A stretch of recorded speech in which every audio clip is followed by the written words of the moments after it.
The National Employers Association of South Africa fears that landlords and tenants within the retail sector will not be able to cope with the lockdown extension. The organization conducted a survey among their members in retail and said it had become clear that the majority of commercial landlords were not granting rental relief to their tenants.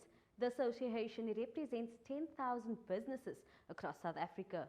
We spoke to the Chief Executive, Gerhard Papenfus, and this is what he had to say.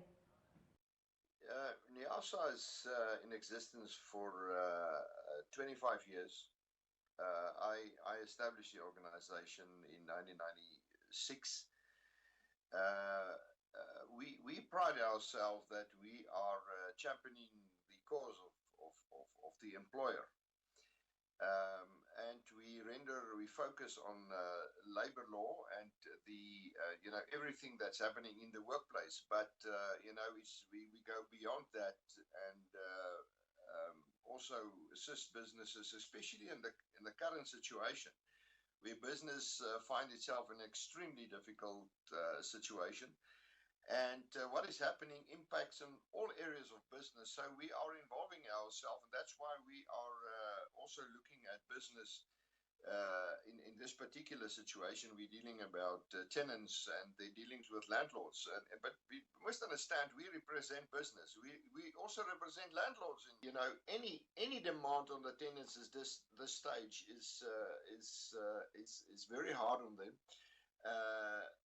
There's no income. Only 10% of tenants, and hundreds participated in the survey, and only 10% can pay their rent in full. The others can't pay it either, not at all,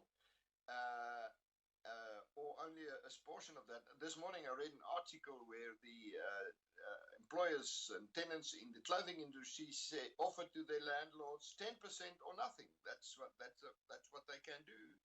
So that illustrates how severe the situation is. But I think it's early days, and I think the thing will play out in the days and weeks and months to come.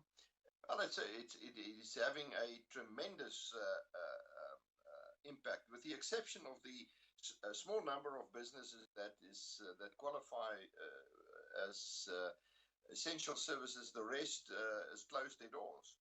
So there's no feed, there's absolutely no income, but the overheads remain. But one must remember that when the lockdown is lifted, whenever that's going to happen, if we're fortunate, end of the month, I'm not so sure that will be the case.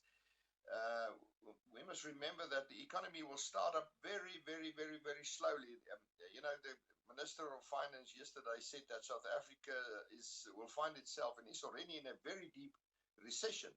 So employers must act wisely with their money at this stage, because it's not only this month, but it's the months that's beyond this period where employees will return to work. So this is going to have a huge impact, not now, but also after the lockdown. There's no money now, and money will come in very slowly after the lockdown. I think we must understand, when we entered COVID-19, the economy was already in a recession. And we know, for many reasons, which I'm not going to discuss now, the government's, the fiscal coffers are quite empty. So I think government has done what they could. And, the interest rates are again reduced. So I think government's doing what they can. What is, however, a question now is how this is going to happen in practice. It's one thing to set aside a fund for a particular reason.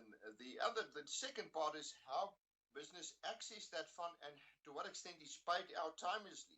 If I'm looking at the unemployment insurance fund, that's one thing. There's money available. How it is playing out in practice, that's a different question. And I think that will take months for the money to change and from the UIF to the employers or to the employees. That's where the problem lies. Making money available and actually getting money in the hands of the relevant parties, that's got completely, entirely different story.